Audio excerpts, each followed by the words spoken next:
ঢাকায় গুলিবিদ্ধ হয়ে লালমনিরহাটের আদিতমারীর মিরাজ খান বয়স ২০ বছর নামে এক শিক্ষার্থীর মৃত্যু হয়েছে। আজ বৃহস্পতিবার ৮ আগস্ট ২০২৪ রংপুর মেডিকেল কলেজ হাসপাতালে চিকিৎসাধীন অবস্থায় তার মৃত্যু হয়। এদিকে মিরাজ মহিষখোঁচা বহুমুখী উচ্চ বিদ্যালয় থেকে এসএসসি উত্তীর্ণ হয়ে কলেজে ভর্তি হয়ে ঢাকায় যান। উপজেলার মহিষখোঁচা ইউনিয়নের খানপাড়া এলাকায় আব্দুস সালামের ছেলে বলে আমরা জানতে পারি। এ বিষয়ে এলাকাবাসী জানায়, আর্থিক অসচ্ছলতার জন্য পড়াশোনা তেমন করতে না পেরে কলেজে ভর্তি হয়ে ঢাকায় যান মিরাজ। পরে ঢাকার যাত্রাবাড়ীতে কোটা বিরোধী আন্দোলনের মিছিলে অংশ নেন এবং ৫ আগস্ট ২০২৪ সাবেক প্রধানমন্ত্রী শেখ হাসিনা দেশ ছেড়ে পালানোর পর মিছিলে দুর্বৃত্তদের গুলিতে আহত হন মিরাজ। পরিবার ও আত্মীয় স্বজনরা ঢাকায় মেডিকেলে ও ক্লিনিকে অপারেশন করানোর জোর চেষ্টা করেও চিকিৎসকের দেখা না পাওয়ায় রংপুর মেডিকেলে নিয়ে আসেন। সেখানে চিকিৎসাধীন অবস্থায় বৃহস্পতিবার তার মৃত্যু হয়।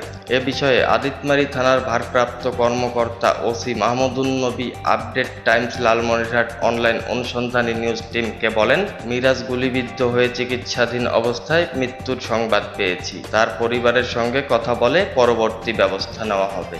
Update Times online desk, Lalmonirhat.